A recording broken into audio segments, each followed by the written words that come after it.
اس میں اگر ہم سب غور کریں کہ کیا یہ چیزیں جیسے کل تمام قوموں میں ہم دیکھتے ہیں کہ ان کو بھی اللہ تعالیٰ نے بہت سی نعمتوں سے نوازا ہوا تھا نا، لیکن انہوں نے کیا کیا، اس سے فائدہ نہیں اٹھایا. تو ذرا میں اور آپ رک کر سوچیں کہ میرے اور آپ کا کیا حال ہے نا، کہ یہ جو نعمتیں میرے پاس ہیں کل نہیں ہوں گی، ہے نا. آج کیا ہے کہ جو جن گھروں میں ہم بیٹھے ہیں، ہو سکتا ہے کہ کل ظاہر ہے یہ گھر بھی نہیں ہوں گے، بلکہ ان گھروں کی جگہ کیا ہوگی، قبر میں رہنا ہے نا. پھر ہم دیکھیں کہ ہمارے بیڈ آج جن کے اوپر ہم مزے سے سوتے ہیں، کوئی اس بیڈ پہ ہمیں غسل بھی نہیں دے گا، ہے نا. کوئی وہاں پہ بٹھا کر غسل دے گا نہیں، وہ تو پھر الگ جگہ لے کر جایا جائے گا. اور اس کے علاوہ ہر چیز اگر ہم دیکھیں کہ یہ آنکھیں کھولنے والی ہیں. جس طرح پچھلے انبیاء نے اپنی قوموں کو متنبع کیا، اسی طرح یہ باتیں جب میں اور آپ آج پڑھ رہے ہیں تو ہم نے بھی اپنے آپ کو اس طرح سے چیک کرنا ہے کہ میرے پاس بھی تو یہ سب چیزیں نہیں رہیں گی نا، میرے بھی تو یہ سب کچھ میرے پاس سے بھی تو ختم ہو جائے گا. تو ہم اور ہر نبی نے، ہر انبیاء جتنے بھی آئے، انہوں نے اپنی قوموں کو ڈفرینٹ طریقوں سے عمل کی طرف ابھارا. لیکن لوگوں کا پرابلم کیا رہا کہ انہوں نے دین پہچان دینے والے کو، اللہ کی طرف بلانے والے کو ہمیشہ مشکوک کر دیا اور اس کی مانی نہیں. اب دیکھیے انہوں نے کیا جواب دیا، تو محض ایک سحر زدہ آدمی ہے، تو ہم جیسا ایک انسان کے سوا اور کیا ہے، لاکھوں نشانی اگر تو سچا ہے. صالح نے کہا کہ یہ اونٹنی ہے، ایک دن اس کے پینے کا ہے اور ایک دن تم سب کے پانی لینے کا، اس کو ہرگز نہ چھیڑنا ورنہ ایک بڑے دن کا عذاب تم کو آ لے گا. مگر انہوں نے اس کی پونچھیں کاٹ دی اور آخرکار پچھتاتے رہ گئے. عذاب نے انہیں آ لیا، یقیناً اس میں ایک نشانی ہے، مگر ان میں سے اکثر ماننے والے نہیں ہیں. آپ دیکھتے ہیں کہ کس طرح بار بار اللہ تعالیٰ ہر واقعے کی طرف کہتے ہیں کہ اس میں ایک نشانی ہے، مگر انسان کیا کرتے ہیں، مانتے نہیں ہیں. اور حقیقت یہ ہے کہ تیرا رب زبردست بھی ہے اور رحیم بھی. لوط کی قوم نے رسولوں کو جھٹلایا. یاد کرو جبکہ ان کے بھائی لوط نے ان سے کہا تھا کیا تم ڈرتے نہیں ہو، میں تمہارے لیے ایک امانت دار رسول ہوں، لہٰذا تم اللہ سے ڈرو اور میری اطاعت کرو. میں اس کام پر تم سے کسی اجر کا طالب نہیں ہوں، میرا اجر تو رب العالمین کے ذمے ہے. کیا تم دنیا کی مخلوق میں سے مردوں کے پاس جاتے ہو اور تمہاری بیویوں میں تمہارے رب نے تمہارے لیے جو کچھ پیدا کیا ہے اسے چھوڑ دیتے ہو، بلکہ تم لوگ تو حد سے ہی گزر گئے ہو. انہوں نے کہا اے لوط اگر تو ان باتوں سے باز نہ آیا تو جو لوگ ہماری بستیوں سے نکالے گئے ہیں ان میں تو بھی شامل ہو کر رہے گا. اس نے کہا تمہارے کرتوتوں پر جو لوگ کڑ رہے ہیں میں ان میں شامل ہوں. اللہ پر واقعی اے پروردگار مجھے اور میرے اہل و عیال کو ان بدکاریوں سے نجات دے. آخرکار ہم نے اسے اور اس کے سب اہل و عیال کو بچا لیا بجز ایک گڑیا کے جو پیچھے رہ جانے والی تھی، پھر باقی ماندہ لوگوں کو ہم نے تباہ کر دیا. نبی کی بیوی جو تھی ان کا یہ نسب بھی ان کو نہیں بچا سکا نا، اس لیے کہا جاتا ہے کہ جس کا عمل اسے پیچھے چھوڑ دے اس کا نسب اسے کوئی فائدہ نہیں دیتا. اور ان پر برسائی ایک برسات، بڑی ہی بری بارش تھی جو ان ڈرائے جانے والوں پر نازل ہوئی. یقیناً اس میں ایک نشانی ہے مگر ان میں سے اکثر ماننے والے نہیں. اور حقیقت یہ ہے کہ تیرا رب زبردست بھی ہے اور رحیم بھی. یعنی کیا بات سمجھ میں آئی کہ جو قومیں اللہ کو جھٹلا دیتی ہیں، گناہوں پر اصرار کرتی ہیں، تو پھر کیا ہے، اللہ کی نظر میں وہ کیا بن جاتی ہیں، کچرا بن جاتی ہیں نا، کہ جن کو روکا جائے، ان کو بتایا جائے لیکن پھر بھی وہ مان کے نہ دیں تو پھر کیا ہے، اللہ تعالیٰ ان کو ایسے ہی پھر ختم کر دیتے ہیں. اصحاب الایکہ نے رسولوں کو جھٹلایا. یاد کرو جبکہ شعیب نے ان سے کہا تھا کیا تم ڈرتے نہیں، میں تمہارے لیے ایک امانت دار رسول ہوں، لہٰذا تم اللہ سے ڈرو اور میری اطاعت کرو. میں اس کام پر تم سے کسی اجر کا طالب نہیں ہوں، میرا اجر تو رب العالمین کے ذمے ہے. پیمانے ٹھیک کرو اور کسی کو گھاٹا نہ دو، صحیح ترازو سے تولو اور لوگوں کو ان کی چیزیں کم نہ دو. زمین میں فساد نہ پھیلاتے پھرو اور اس ذات کا خوف کرو جس نے تمہیں اور گزشتہ نسلوں کو پیدا کیا. انہوں نے کہا تو محض ایک سحر زدہ آدمی ہے اور تو کچھ نہیں ہے مگر ایک انسان ہم ہی جیسا، اور ہم تو تجھے بالکل ہی جھوٹا سمجھتے ہیں۔ اگر تو سچا ہے تو ہم پر آسمان کا کوئی ٹکڑا گرا دے۔ شعیب نے کہا میرا رب جانتا ہے جو کچھ تم کر رہے ہو۔ انہوں نے اسے جھٹلا دیا۔ آخرکار چھتری والے دن کا عذاب ان پر آ گیا، اور وہ بڑے ہی خوفناک دن کا عذاب تھا۔ یقیناً اس میں ایک نشانی ہے مگر ان میں سے اکثر ماننے والے نہیں ہیں۔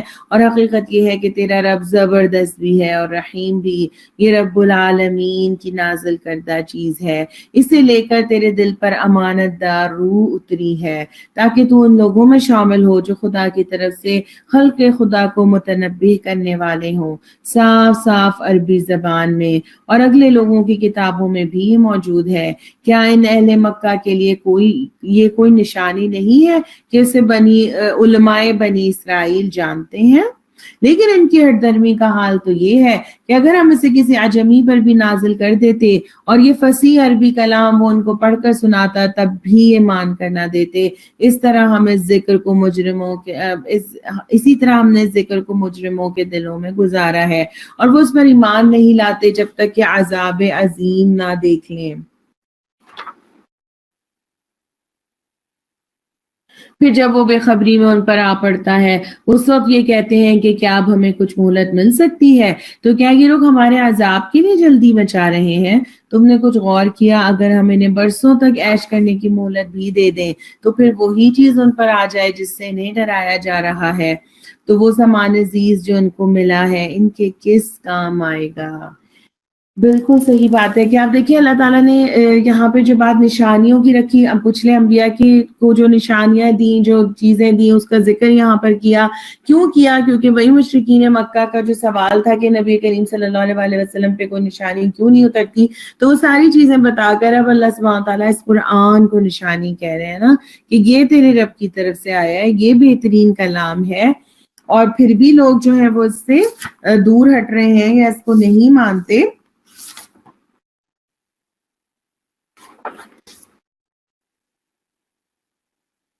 دیکھو ہم نے کسی بستی کو اس کے بغیر ہلاک نہیں کیا کہ اس کے لیے خبردار کرنے والے حق نصیحت ادا کرنے کو موجود تھے تاکہ نصیحت کر دیں، اور ہم ظالم نہ تھے۔ اس کتاب مبین کو شیاطین لے کر نہیں اترے ہیں، نہ یہ کام ان کو سجتا ہے اور نہ وہ ایسا کر ہی سکتے ہیں، وہ تو اس کی سماعت تک سے دور رکھے گئے ہیں۔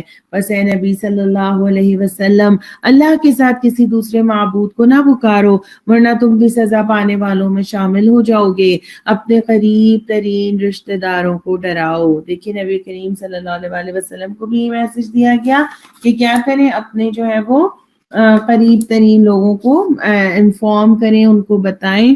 پھر کیا ہے، اور ایمان لانے والوں میں سے جو لوگ تمہاری پیروی اختیار کریں ان کے ساتھ تواضع سے پیش آؤ، ان کے ساتھ اچھا رویہ رکھو۔ فَإِنْ عَصَوْكَ فَقُلْ إِنِّي بَرِيءٌ مِّمَّا تَعْمَلُونَ، لیکن اگر وہ تمہاری نافرمانی کرے تو ان سے کہہ دو کہ جو کچھ تم کرتے ہو اس سے میں بری الذمہ ہوں، اور اس زبردست اور رحیم پر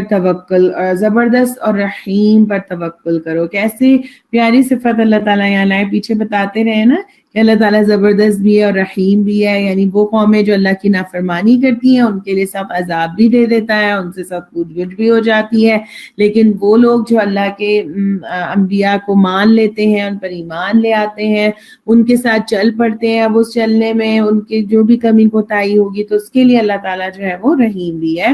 تو اسی بات پر اللہ سبحانہ تعالیٰ یا نبی کریم صلی اللہ علیہ وسلم کو بھی کہہ رہے ہیں کہ اور اس زبردست اور رحیم پر توکل کرو جو تمہیں اس وقت دیکھ رہا ہوتا ہے جب تم اٹھتے ہو، اور سجدہ گزار لوگوں میں تمہاری نقل و حرکت پر نگاہ رکھتا ہے۔ سبحان اللہ، اس وقت بھی اللہ تعالیٰ ہمیں دیکھ رہے ہوں گے نا، نبی صلی اللہ علیہ وسلم کو بھی دیکھتے تھے اور انشاءاللہ ہمیں بھی دیکھ رہے ہیں، اور ہمارا یہ بلیو ہے وہ سب کچھ سننے اور جاننے والا ہے۔ لوگوں کیا میں تمہیں بتاؤں کہ یہ شیاطین کس پر اترا کرتے ہیں؟ وہ ہر جال ساز بدکار پر اترا کرتے ہیں، سنی سنائی باتیں کانوں میں پھونکتے ہیں، اور ان میں سے اکثر جھوٹے ہوتے ہیں۔ رہے شعراء تو ان کے پیچھے بہکے ہوئے لوگ چلا کرتے ہیں۔ کیا تم دیکھتے نہیں ہو کہ وہ ہر وادی میں بھٹکتے ہیں اور ایسی باتیں کہتے ہیں جو کرتے نہیں ہیں؟ بجز ان لوگوں کے جو ایمان لائے اور جنہوں نے نیک عمل کیے اور اللہ کو کثرت سے یاد کیا، اور جب ان پر ظلم کیا گیا تو صرف بدلہ لے لیا، اور ظلم کرنے والوں کو عنقریب معلوم ہو جائے گا کہ وہ کس انجام سے دوچار ہوتے ہیں۔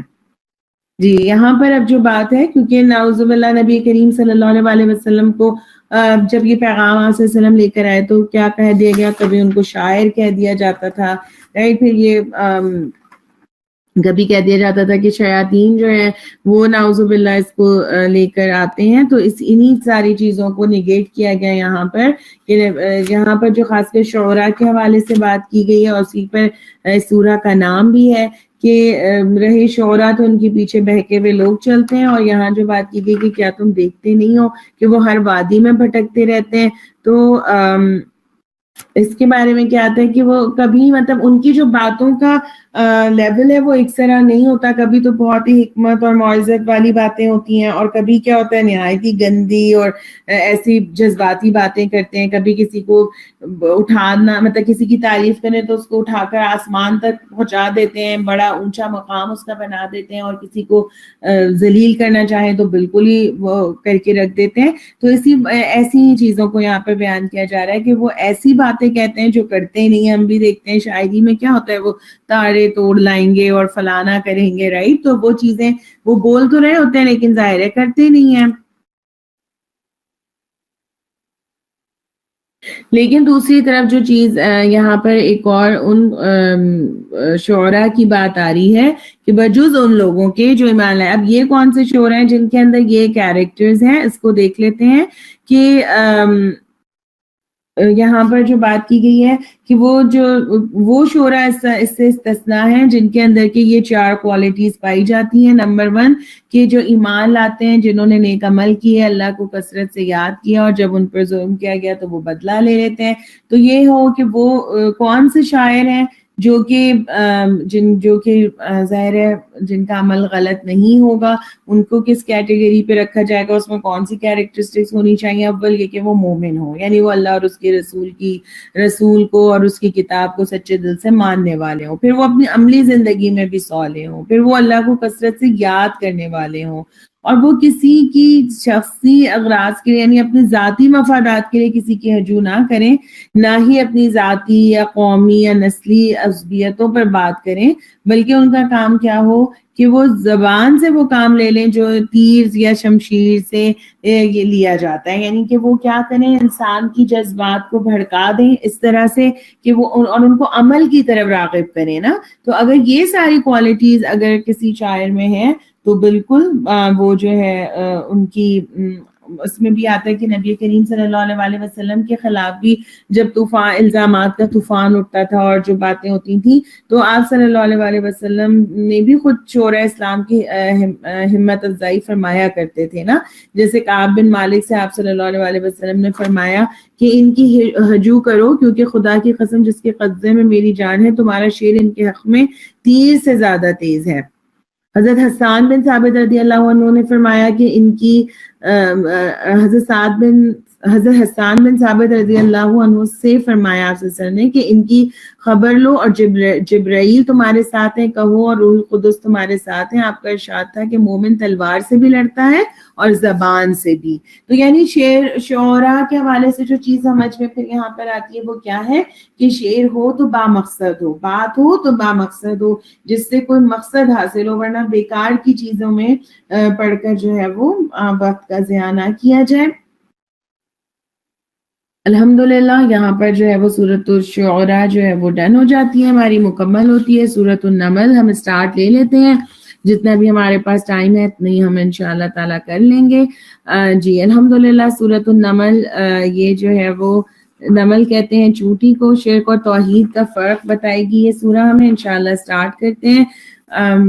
بسم اللہ الرحمن الرحیم، اور اس سورہ کے اندر 2 دفعہ بسم اللہ آئے گا۔ بسم اللہ الرحمن الرحیم، طاسین تلک آیات القرآن وکتاب مبین ہدی وبشری للمؤمنین الذین یقیمون الصلاة ویؤتون الزکاة وهم بالآخرة هم یوقنون۔